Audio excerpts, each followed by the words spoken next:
Kak Nuzul. Ya, Sudah berapa lama Kak bekerja sebagai pedagang? sudah berapa lama ya? Kurang lebih kalau saladnya ini kurang lebih 5 tahunan. Cuma kan dulu di Malang. Iya. Kalau di Nganjuk sini baru masih sekitaran 1 tahunan inilah kalau di Nganjuk. Kalau sebelumnya di Malang. Tujuan mengikuti bazar ini apa Kak kira-kira? Mengisi waktu luang yang pertama, yang kedua cari cuan pasti.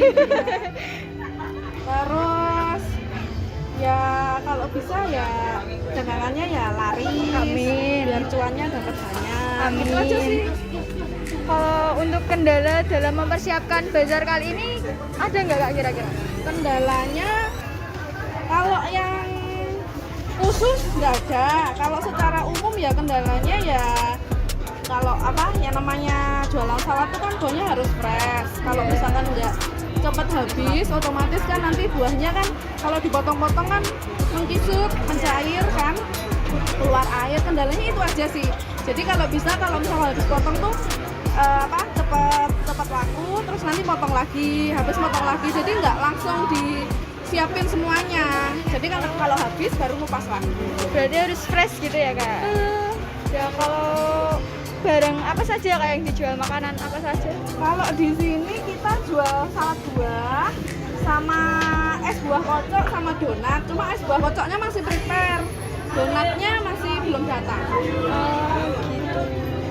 Alasan memilih barang makanan itu apa Kak kira-kira? Pertama, aku suka sama salad. Kalau kita mau jualan kan kita harus suka produknya dulu. Iya. Kalau misalkan produknya kita suka, kita kan jadi punya perasaannya kita tuh, oh ini enak, oh ini enggak, oh buatan kita masih kurang, masih enakan buatan orang lain.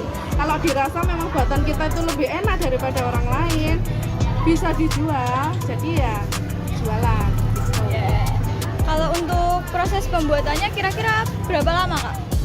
Kalau prosesnya nggak bisa dipastikan, soalnya kan aku kalau potonganku habis, aku bikin lagi, habis bikin lagi. Kalau prepare itunya biasanya tergantung ya, kurang lebih 15 sampai setengah jam lah.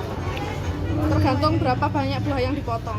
Kalau misalkan pesanannya langsung banyak gitu, kayak ada acara apa pesannya 100 cup atau 200 cup, ya langsung dibikin semua sekaligus. Tapi kalau bazar gini kan nggak bisa.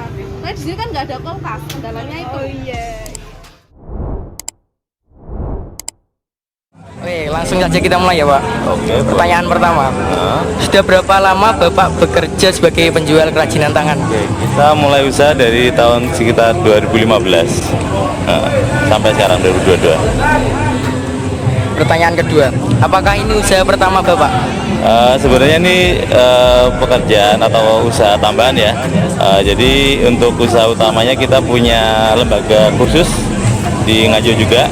Dan ini sebagai salah satu bentuk promosi saya untuk memperkenalkan lembaga khusus di rumah. Pertanyaan ketiga, kapan dan di mana Bapak pertama kali mendirikan usaha ini?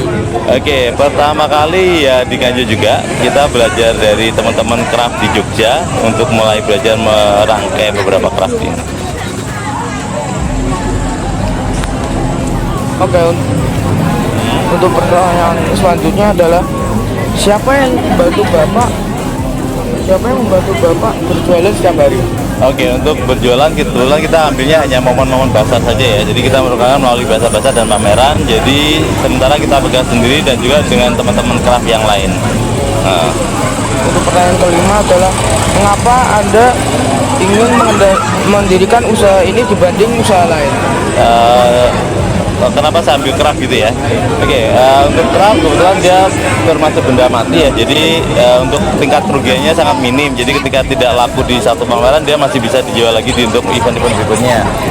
Cuman kita harus pintar-pintar bermain dengan kreativitas ya, biar barang-barang tersebut tetap bisa laku. Itu sih. Oke, ada lagi? Apa tantangan yang sering Anda hadapi saat berjualan? Oke. Ya kalau tantangan paling kadang cuaca ya, ketika hujan tiba-tiba gitu, terus tendanya tidak mendukung dan terjadi kebocoran segala macam gitu. Terus atau kadang apa ya, banyaknya anak-anak kecil yang iseng mungkin gitu ya. Ya gitu-gitu aja sih, tapi nggak tahu. Bagaimana strategi Anda dalam menghadapi pasar pedagang yang memang secara persaingan sangat sengit? Oke, jadi kalau untuk saya sendiri, saya ini mengejar pangsa pasar di Nganjuk ya. Jadi kalau di sini kan rata-rata masyarakatnya inginnya murah meriah gitu misalnya. Jadi kita juga berikan paket-paket yang murah meriah. Jadi misalkan kayak gelang-gelang kayak gini, kita kasih harga 10.000 dapat 3. Jadi mereka bisa bebas pilih bentuk dan warnanya tergantung selera. Itu aja. Baik Pak, untuk pertanyaan selanjutnya, di mana biasanya Bapak berjualan sebelum ada basar di Jalan Ayani ini? Kalau untuk yang rutin kita biasanya di Car Free Day. Nah, di Car Free Day, jadi setiap hari Minggu pagi kita jualan di sekitar alun-alun, dan di luar itu kita jualannya di pas basar-basar atau pameran aja. Baik. Lalu pertanyaan selanjutnya, pukul berapa Bapak biasanya berjualan dan selesai berjualan kalau di hari biasa? Oke, kalau di hari biasa, hari Minggu itu kita mulai dari jam 5:30 pagi sampai jam 9 atau jam 10, tergantung ruang ramai atau tidaknya lingkungan di alun-alunnya. Baik, untuk mengakhiri pertanyaan, apa harapan Bapak ke depannya agar UMKM bisa terus melejit eksistensinya terutama di Nganjuk? Oke ya, kalau harapan yang utama adalah dukungan dari pihak dinas ya, terutama dinas koperasi dan UM ataupun dari Perindak ya. Jadi mereka selalu memfasilitasi para UMKM untuk mempromosikan melalui bazar-bazar dan pameran. Jadi semakin sering pameran, masyarakat Nganjuk semakin mengenal dengan produk-produk kita, kedepannya akan lebih maju.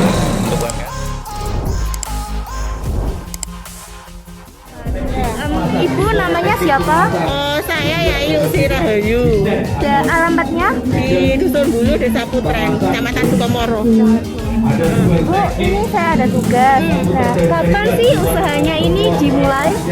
Usahanya dimulai itu 2019, tapi sebenarnya kita mulainya 2008 di pertanian dulu, baru 2019 kita merambah ke fashion, eco fashion. Mengapa Ibu memilih usaha yang kayak seperti ini? Kenapa? Kenapa Ibu memilih usaha ini? Mulai. Sebenarnya pertamanya dari hobi ya, saya hobi tanam tanaman. Terus setelah itu mengenal ekoprint, namanya teknik ekoprint. Teknik ekoprint itu pemanfaatan daun-daun untuk dicetak seperti kain supaya bisa memberikan warna dan memberikan bentuk-bentuk. Jadi kalau batik itu kan kita harus membuat motif, menggambar, terus habis itu dicanting. Kalau ekoprint itu langsung, jadi daun-daun langsung kita tempelkan, ada tekniknya tertentu, ditempel di kain, terus bisa seperti ini. Jadi bentuk-bentuk dan warnanya asli dari daunnya itu sendiri. Untuk kendala yang Ibu alami dalam membuat ekoprint ini? Kendalanya sebenarnya nggak ada sih ya, karena kan tekniknya bisa dipelajari, bahan bakunya di sekitar kita, terus mungkin di pemasarannya aja ya, karena kan kita semuanya homemade, jadi harganya memang lebih tinggi, jadi kita harus menemukan pangsa pasar yang tepat, itu ada sebenarnya kendalanya. Bahan-bahan untuk membuat ekoprint ini selain daun di sekitar kita, itu apa sih Bu? Paling utama itu bahannya kain. Kainnya syaratnya harus serat alam, karena kan pewarnaannya kita dari daun, dari alam, jadi bahannya itu harus serat alam. Yang paling bagus itu sutra, terus kita pakai katun dari kapas, terus keramik, seperti kanvas dan lain. Jadi harus dipastikan bahannya itu serat alam, kain dari serat alam. Harga-harga produknya Ibu mulai berapa dan apa sampai berapa? Yang paling murah kalau yang di pameran ini kerudung itu sekitar 65.000. Kalau untuk tas ada yang 250, ada yang 350. Kalau untuk baju outer gitu minimal 200.000. Kalau yang paling mahal kain sutra ada yang 1 juta.